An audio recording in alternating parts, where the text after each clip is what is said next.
5 বছরে 4 কোটি পরিবারে পৌঁছাবে ফ্যামিলি কার্ড বললেন প্রধানমন্ত্রী। জনগণকে দেয়া প্রতিশ্রুতি পূরণের অঙ্গীকার। জামিনের জন্য প্রসিকিউটরের টাকা চাওয়ার ঘটনা বিচারকে প্রশ্নবিদ্ধ করবে মন্তব্য চিফ প্রসিকিউটরের। অভ্যন্তরীণ তদন্তের ঘোষণা। সরকার জ্বালানি সরবরাহ স্বাভাবিকের কথা বললেও ফিলিং স্টেশনের সংকট, পরিবহন খাতে ভোগান্তি, তেল বিদ্যুতের দাম না বাড়ানোর ঘোষণা। এবং দ্রুতই ইরান যুদ্ধ শেষ হবে বললেন ট্রাম্প। আলোচনায় সমাধানে না যাওয়ার ঘোষণা তেহরানের। লেবাননে ইসরায়েলি হামলা অব্যাহত।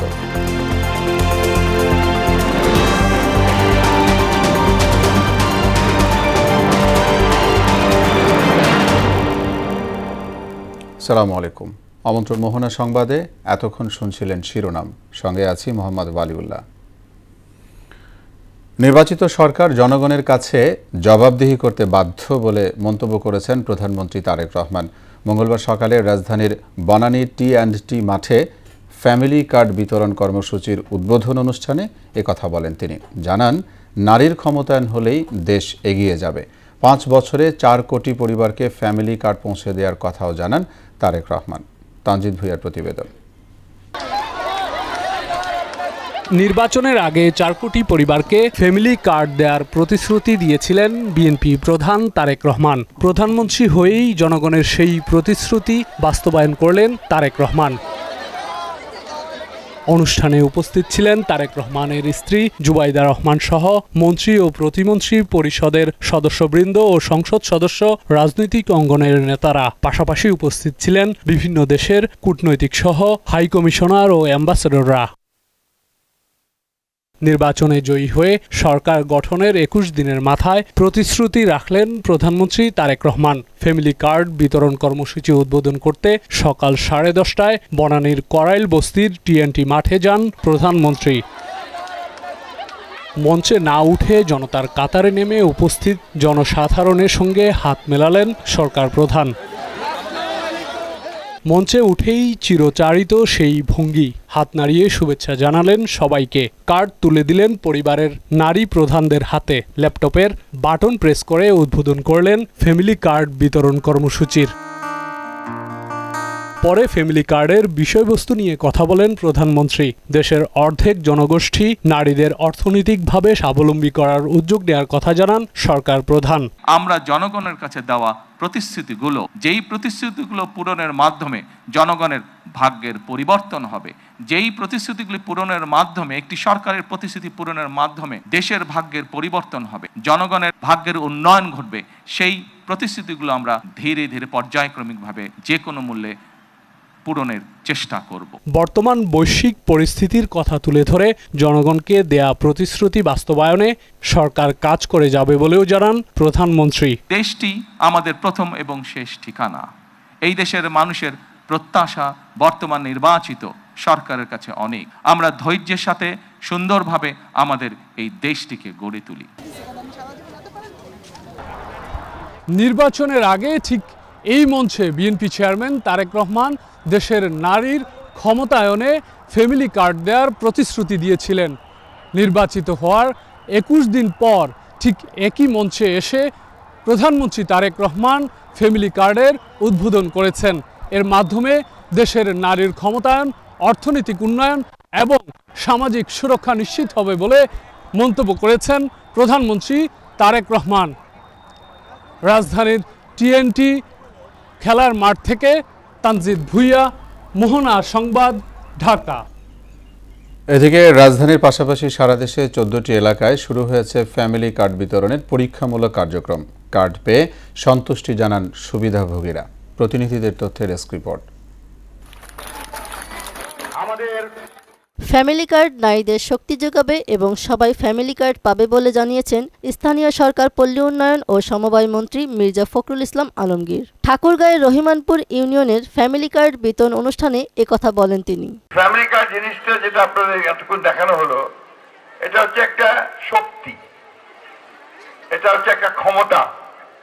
এই কার্ডটা আপনাকে সেই ক্ষমতা দেবে যে ক্ষমতা দিয়ে আপনি সকলের সামনে দাঁড়াতে পারবেন। চট্টগ্রাম এয়ারপোর্ট উচ্চ বিদ্যালয় মাঠে নগরীর ৪১টি ওয়ার্ডে ফ্যামিলি কার্ড বিতরণ কার্যক্রমের উদ্বোধন করেন অর্থ ও পরিকল্পনা মন্ত্রী আমির খসরু মাহমুদ চৌধুরী। কিশোরগঞ্জের ভৈরবে প্রধানমন্ত্রী তারেক রহমান ঘোষিত ফ্যামিলি কার্ড কর্মসূচির উদ্বোধন করেন বস্ত্র ও পাট প্রতিমন্ত্রী মোহাম্মদ শরীফুল আলম। দেশের ১০ জেলার আওতায় বান্দরবান জেলায় লামা উপজেলার ফাঁসিয়াখালী ইউনিয়নের ২ নম্বর ওয়ার্ডে প্রথম পর্যায়ে ১,০৯৭টি পরিবারের মাঝে ফ্যামিলি কার্ড বিতরণ করা হয়। এ সময় ফ্যামিলি কার্ড বিতরণ করেন পার্বত্য চট্টগ্রাম বিষয়ক মন্ত্রণালয়ের মন্ত্রী অ্যাডভোকেট দীপেন দেওয়ান। এখানে কিন্তু সব ক্ষেত্রে কিন্তু জিরো টলারেন্স থাকবে। শান্তি শৃঙ্খলা রক্ষার কারণে আমাদের কোনো দলীয় পত্র দেওয়া না, আপনারা নিজ নিজ গতিতে কাজ করবেন। বান্দরবান পার্বত্য জেলায় বাঙালি সহ ১২টি জাতিগোষ্ঠীর বসবাস রয়েছে, তবে কোনো জাতিগোষ্ঠীকে আলাদা করে তালিকা করা হয়নি। সরকার ওরা বেশি ধন্যবাদী। মাননীয় প্রধানমন্ত্রী তারেক রহমান ফ্যামিলি কার্ড দিয়ে আমরা নারীরা কিছুটা এগিয়ে আসার জন্য আগ্রহী হচ্ছি। বগুড়ায় দরিদ্র ও নিম্ন আয়ের পরিবারকে আর্থিক সহায়তার আওতায় আনতে পরীক্ষামূলকভাবে ফ্যামিলি কার্ড বিতরণ করা হয়। কার্ড পেয়ে খুশি নিম্ন আয়ের নারীরা। এই কার্ডটা পেয়ে খুবই খুশি। তো আল্লাহ পাক তাকে হায়াত দারাজ করুক, তারেক জিয়া রহমানকে এবং তার মাকে জান্নাতবাসী করুক। এই কার্ড পেয়ে আমরা সেই খুশি পাওয়া হয়েছে যে তারেক জিয়া আমাকে সেই খুশির উপর হচ্ছে। খুলনার খালিশপুর হাজী শরীয়তুল্লাহ বিদ্যাপীঠ প্রাঙ্গণে ১,০০০ সুবিধাভোগীকে দেওয়া হয়েছে ফ্যামিলি কার্ড। অনেকটা আগাই যাবে, সংসারও ভালো থাকবে। প্রত্যেক মাসে এতটুকুতেই অনেক উপকার হবে আমার জন্য। আমার একটু উপকার হবে পেলে ধরেন আমি এই যে অসুখ, আমি ক্যান্সার নিয়ে 2 বছর ভুগতেছি, আমার একটু ওষুধ পানি খেতে পারবো। দেশের প্রান্তিক হতদরিদ্র ও নিম্নবিত্ত পরিবারগুলোর খাদ্য নিরাপত্তা নিশ্চিত করা এবং নারীদের অর্থনৈতিক ক্ষমতায়নের লক্ষ্যে ফ্যামিলি কার্ড কর্মসূচি চালু করেছে সরকার। এই কার্ডের মাধ্যমে প্রতিটি কার্ডধারী পরিবার প্রতি মাসে ২,৫০০ টাকা সরাসরি নগদ সহায়তা অথবা সমমূল্যের টিসিবি পণ্য পাবে। মাহমুদা আক্তার, মোহনা সংবাদ। সদ্য সাবেক প্রসিকিউটরের বিরুদ্ধে দুর্নীতির অভিযোগ মানবতা বিরোধী অপরাধ মামলার বিচার প্রক্রিয়াকে প্রশ্নবিদ্ধ করবে বলে মন্তব্য করেছেন চিফ প্রসিকিউটর মোহাম্মদ আমিনুল ইসলাম। আসামিকে জামিন করিয়ে দেওয়ার জন্য কোটি টাকা চাওয়ার অভিযোগ ওঠার বিষয়ে একথা বলেন তিনি। এদিকে জুলাই অভ্যুত্থানে কুষ্টিয়ায় ৬ হত্যা মামলায় যুক্তিতর্কের জন্য ২রা এপ্রিল দিন ধার্য করেছেন ট্রাইব্যুনাল। আরও জানাচ্ছেন মুদাসির আলী। ২৪ গণ অভ্যুত্থানে মানবতা বিরোধী অপরাধ মামলায় সাবেক সংসদ সদস্য এবিএম ফজলে করিম চৌধুরীর জামিন পাইয়ে দিতে তার পরিবারের কাছে আন্তর্জাতিক অপরাধ ট্রাইব্যুনালের প্রসিকিউটর পদে থাকাকালীন মোহাম্মদ সাইমুম রেজা তালুকদার কোটি টাকা চেয়েছেন বলে অডিও রেকর্ড ফাঁস হয়, যা নিয়ে কয়েকটি গণমাধ্যম প্রতিবেদনও প্রকাশ করে। এর পরপরই সমালোচনার ঝড় ওঠে। নতুন 2 প্রসিকিউটরের নিয়োগের পর মঙ্গলবার সকালে বৈঠকে বসে প্রসিকিউশন টিম। পরে সাংবাদিকদের সঙ্গে কথা বলেন চিফ প্রসিকিউটর মোহাম্মদ আমিনুল ইসলাম। সাবেক প্রসিকিউটরের অর্থ চাওয়ার বিষয়ে তিনি বলেন, বিষয়টি দুঃখজনক। এ ধরনের অভিযোগ বিচার প্রক্রিয়াকে প্রশ্নবিদ্ধ করবে। এইরকম যদি কোনো বিষয় হয় তাহলে তো অবশ্যই আমাদের ট্রাইব্যুনাল নিয়ে প্রশ্ন উঠে, আমাদের ইমেজ সংকট হয়। এ নিয়ে অভ্যন্তরীণ তদন্ত হবে বলে জানান চিফ প্রসিকিউটর। ফর্মাল এলিগেশন আমার কাছে নাও আসে, আমি ব্যক্তিগতভাবে আমার চিফ প্রসিকিউটরের কার্যালয় থেকে একটা আভ্যন্তরীণ তদন্ত আমরা করব। এদিকে নিজের বিরুদ্ধে ওঠা অভিযোগ ভিত্তিহীন বলে দাবি করেন সাইমুম রেজা। ফেসবুক পোস্টে এমন দাবি করেন তিনি। অন্যদিকে ট্রাইব্যুনাল ২ গণ অভ্যুত্থানে কুষ্টিয়ায় ৬ জন হত্যা মামলায় আত্মপক্ষ সমর্থনে বক্তব্য দিতে পারেননি আসামি হাসানুল হক ইনু। আলাদা দিন ধার্যের জন্য ট্রাইব্যুনালের কাছে আবেদন করলেও তা নাকচ করা হয়। এ নিয়ে হতাশ আসামি পক্ষের আইনজীবীরা। তো আজকে দিন ধার্য ছিল আসামির বক্তব্য উপস্থাপনের জন্য, তার নিজের ব্যাখ্যা উপস্থাপনের জন্য। চার্জ সংক্রান্তে আমরা ট্রাইব্যুনালে আবেদন করেছিলাম, উনি একটি মৌখিক বক্তব্য ট্রাইব্যুনালে উপস্থাপন করতে চান। ট্রাইব্যুনাল আমাদেরকে সেই সুযোগটি দেননি। বলেছেন যে দিলে আজকেই লিখিত বক্তব্য দিতে হবে, না দিলে মৌখিক বক্তব্য দেওয়ার সুযোগ নেই। এই ক্ষেত্রে এই বিষয়টাতে আমরা আজকে ক্ষুব্ধ এবং আমরা মনে করি যে আসামির যে আইনগত অধিকার সেটা বঞ্চিত হয়েছেন। মামলার যুক্তিতর্কের জন্য ২রা এপ্রিল দিন ধার্য করেন ট্রাইব্যুনাল। মুদাসির আলী, মোহনা সংবাদ, ঢাকা। সরকার এবং আমদানিকারক প্রতিষ্ঠানের পক্ষ থেকে তেলের সরবরাহ স্বাভাবিক থাকার কথা বলা হলেও ফিলিং স্টেশনে কাটছে না সংকট, যার প্রভাবে ক্ষতির মুখে পরিবহন খাত।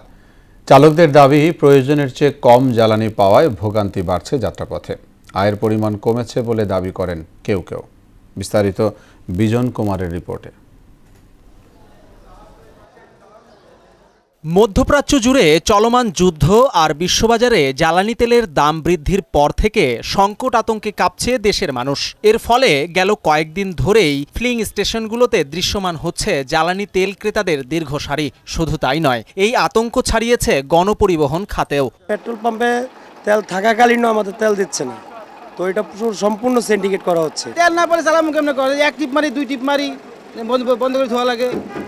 আগে মাতাম 4 ডাউন 3টা 2টা হয় ভাই, তেল তো ভাই বুঝুন না বেশি দেয় না কম। সরকার এবং আমদানিকারক প্রতিষ্ঠানের পক্ষ থেকে একাধিকবার বলা হচ্ছে দেশের বাজারে সংকট নেই জ্বালানি তেলের। তবে রাজধানীর এসব গণপরিবহন চালকদের দাবি, সংকট আতঙ্কে মিলছে না প্রয়োজন মতো তেল। পাম্পের গেলে ঘন্টার পর ঘন্টা অপেক্ষা করুন লাগে, ওই সিরিয়াল দিয়ে বসাইতে হয়, দেয় না, আবার রশি টানাইতে হয়। 60-70 দেয় এক পাম্পে, দেয় ওই 2 পাম্পে ঘুরে নেওয়া লাগে, 3 পাম্পে ঘুরে নেওয়া লাগে।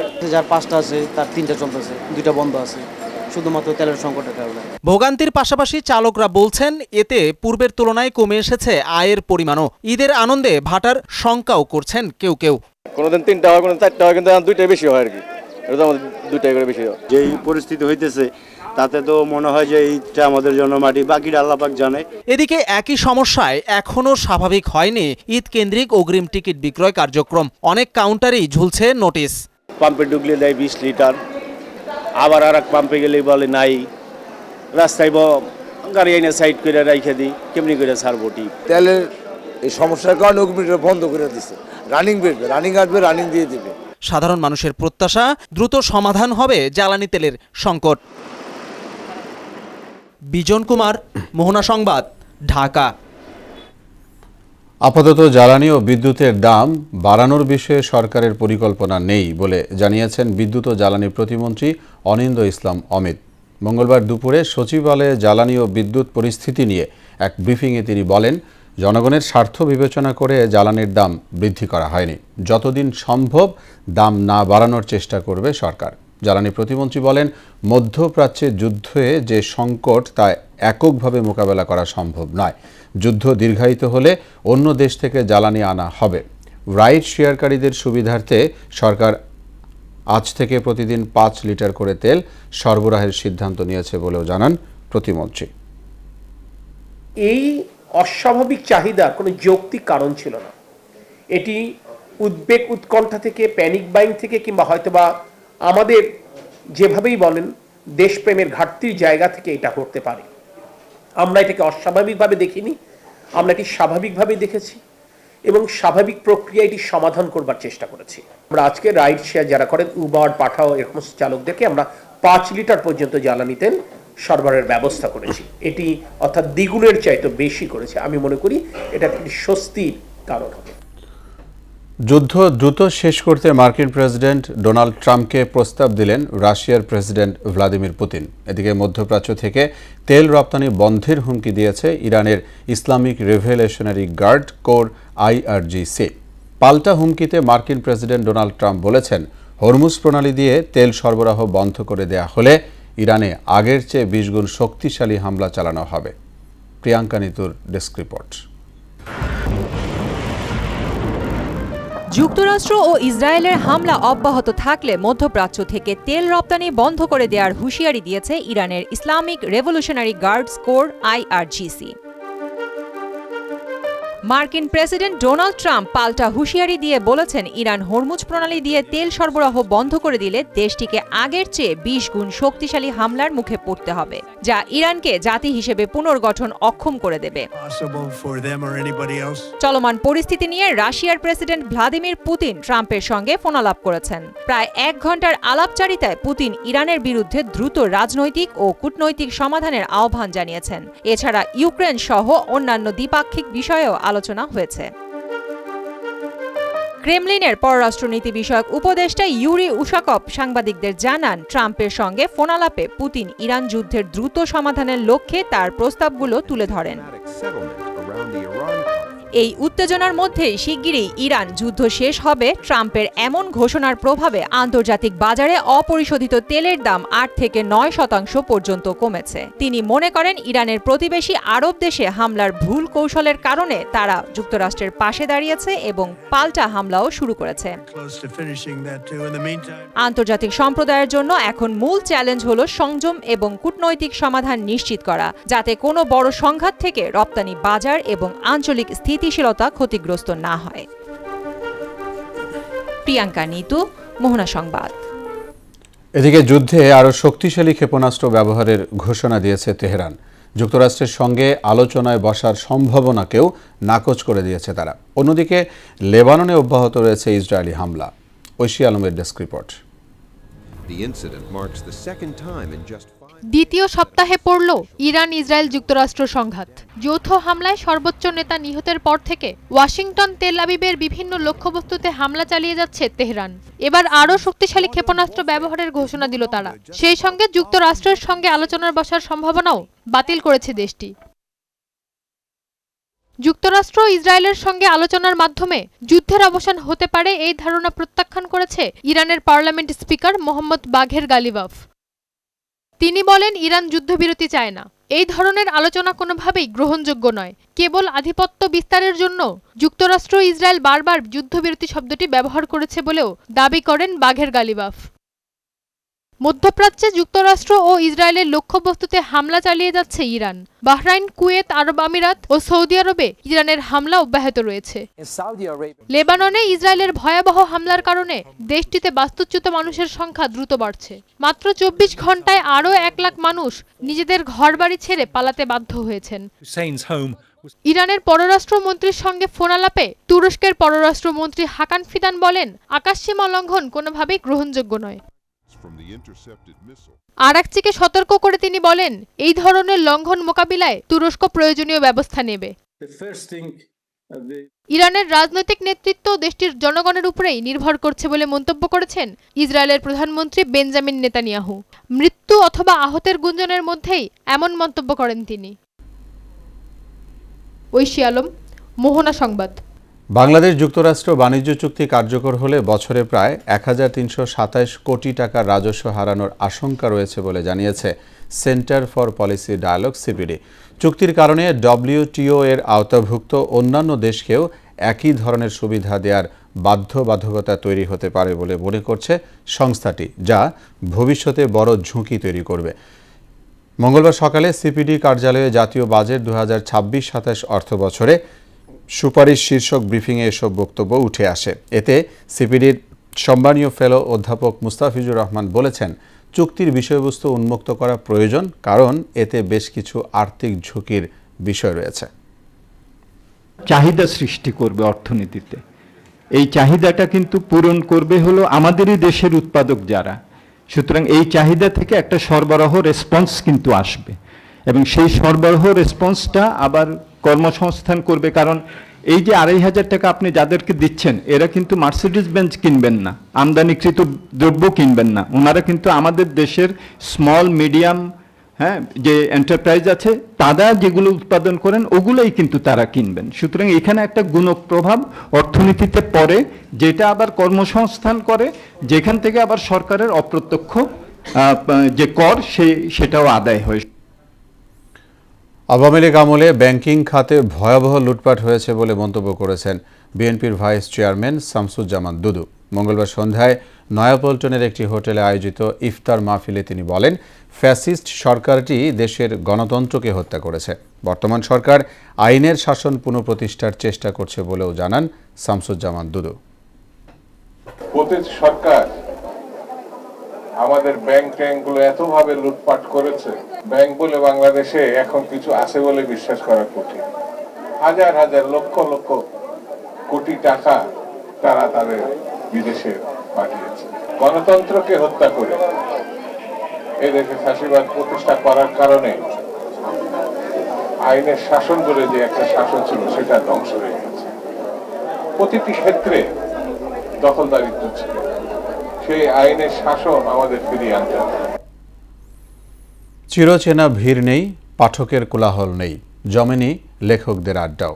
দেখে বোঝার উপায় নেই এটি অমর একুশে গ্রন্থমেলা। এবারে মেলায় এমনই প্রাণশূন্য নীরব।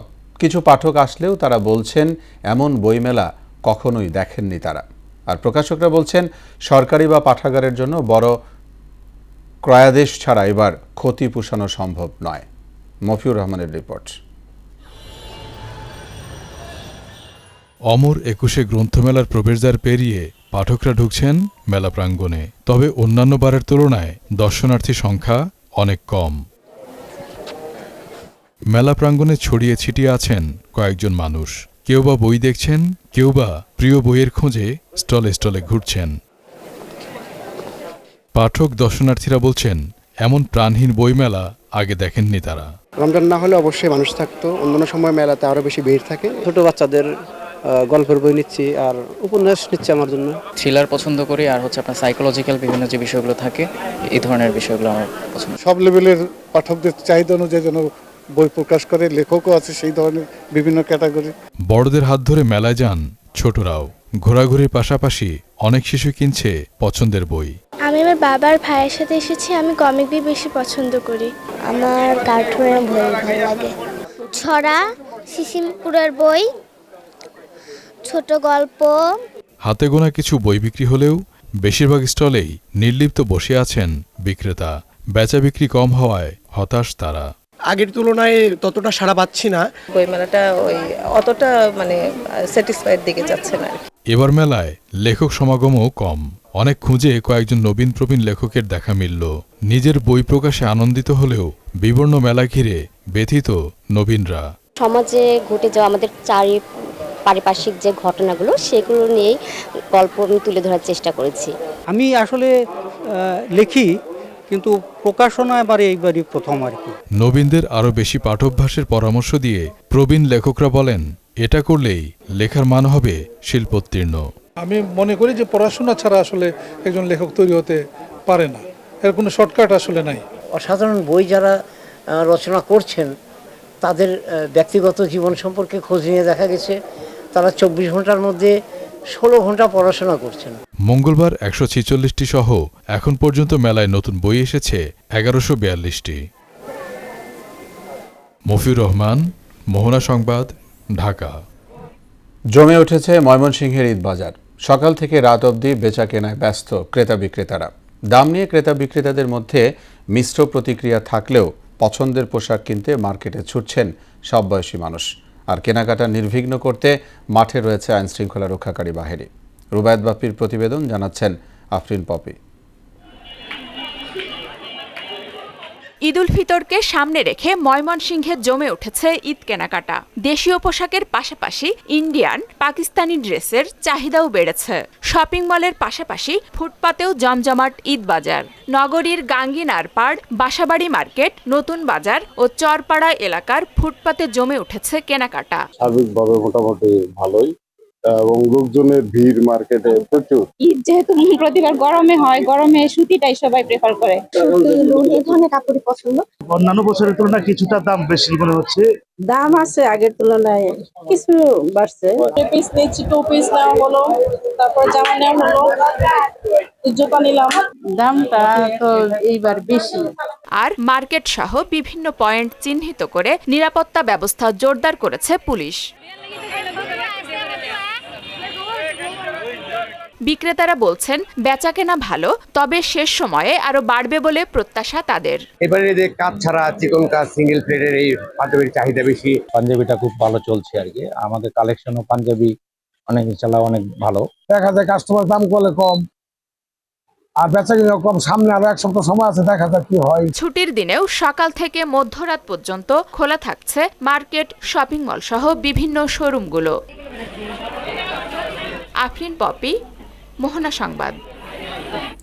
পেঁয়াজের বাম্পার ফলন হয়েছে রাজবাড়ীর গোয়ালন্দে, তবে ন্যায্য দাম না পাওয়ায় হতাশ কৃষকরা। উৎপাদন খরচের অর্ধেক দামও না পাওয়ায় পেঁয়াজ চাষে আগ্রহ হারাচ্ছেন পদ্মাপাড়ের কৃষকরা। এনজিওর কিস্তি ও ব্যাংকের লোন নিয়ে বিপাকে পড়েছে তারা। আবুল হোসেনের প্রতিবেদন, জানাচ্ছেন মাহমুদা আক্তার। মুড়ি কাটা পেঁয়াজের ভরা মৌসুম হওয়ায় সাপ্তাহিক হাটের দিন ছাড়াও প্রতিদিন রাজবাড়ীর গোয়ালন্দ উপজেলার কৃষকরা তাদের উৎপাদিত পেঁয়াজ নিয়ে বাজারে আসছেন। বর্তমানে প্রতি মণ মুড়ি কাটা পেঁয়াজ বিক্রি হচ্ছে 600 থেকে 800 টাকায়, অথচ প্রতি মণ পেঁয়াজের উৎপাদন খরচ 1400 থেকে 1500 টাকা। গেল কয়েক বছরের মতো এবারও মুড়ি কাটা পেঁয়াজ আবাদ করে লোকসানে গুনতে হচ্ছে কৃষকদের। পেঁয়াজের ন্যায্য মূল্য না পাওয়ায় বর্তমানে তারা ক্ষতিগ্রস্ত হচ্ছেন। পেঁয়াজ নিয়ে বাজার আইছি, কেনার মতো কোনো লোক নাই, কেন সহির পানি হেলান ছাড়া আর আমাদের কোনো উপায় নাই। কৃষক আমরা অনেক টাকা পয়সা ব্যয় করে খেত খোলা করছি, এখন চালান শিখি চালান উঠতেছে না। আমাদের পেঁয়াজ ফেলাই দেওয়া যাইতেছে না, ঘরেও রাখা যাইতেছে না, আবার বাজার আর লিনেই না। এত কম দামে পেঁয়াজ বেচলে কৃষক বাঁচবে না। সারা বাংলাদেশে মুড়ি কাটার ব্যাপক আমদানি, ব্যাপক ফলন হয়েছে কৃষকের, যার কারণে বাজারের অবস্থা, বাজার ভালো হবে, সামনে আশা করা যায় বাজার ভালো হবে। পেঁয়াজের মূল্য বাজার ব্যবস্থাপনার বিভিন্ন বিষয়ের উপর নির্ভর করে। কৃষকদের সুবিধার্থে উৎপাদিত পণ্যের মূল্য নির্ধারিত থাকা প্রয়োজন বলে জানান এই কৃষি কর্মকর্তা। দামের ব্যাপারটা যেহেতু অনেকটাই মার্কেট অপারেশনের উপরে নির্ভর করে, সেক্ষেত্রে আমরা যেটা আশা করি সেটা হচ্ছে কৃষক তার উৎপাদন খরচের টুকু পুষিয়ে নেওয়ার পরে তার একটা লাভ পাক। তবে আমরা অবশ্যই কৃষকদের পাশে দাঁড়াতে হলে এতটা কম মূল্যে আসলে পেঁয়াজের দাম রাখলে সমস্যা, একটা মিনিমাম সিলিং থাকা দরকার। চলতি মৌসুমে রাজবাড়ী জেলায় মুড়ি কাটা পেঁয়াজের আবাদ হয়েছে 5750 হেক্টর জমিতে। উৎপাদনের লক্ষ্যমাত্রা নির্ধারণ করা হয়েছে প্রায় 1 লাখ মেট্রিক টন। মাহমুদা আক্তার, মোহনা সংবাদ।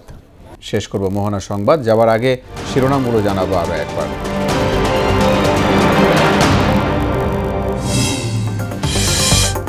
5 বছরে 4 কোটি পরিবারে পৌঁছাবে ফ্যামিলি কার্ড, বললেন প্রধানমন্ত্রী। জনগণকে দেয়া প্রতিশ্রুতি পূরণের অঙ্গীকার। জামিনের জন্য প্রসিকিউটরের টাকা চাওয়ার ঘটনা বিচারকে প্রশ্নবিদ্ধ করবে মন্তব্য চিফ প্রসিকিউটরের, অভ্যন্তরীণ তদন্তের ঘোষণা। সরকার জ্বালানি সরবরাহ স্বাভাবিকের কথা বললেও ফিলিং স্টেশনের সংকট, পরিবহন খাতে ভোগান্তি, তেল বিদ্যুতের দাম না বাড়ানোর ঘোষণা। এবং দ্রুত ইরান যুদ্ধ শেষ হবে বললেন ট্রাম্প, আলোচনায় সমাধানে না যাওয়ার ঘোষণা তেহরানের। লেবাননে ইসরায়েলি হামলা অব্যাহত। সবাইকে আবারও শুভেচ্ছা। মোহনার সবশেষ খবর জানতে ভিজিট করুন www.mohana.tv। সংবাদ দেখতে পারেন ফেসবুক ও ইউটিউবেও। এতক্ষণ সঙ্গে থাকায় ধন্যবাদ সবাইকে।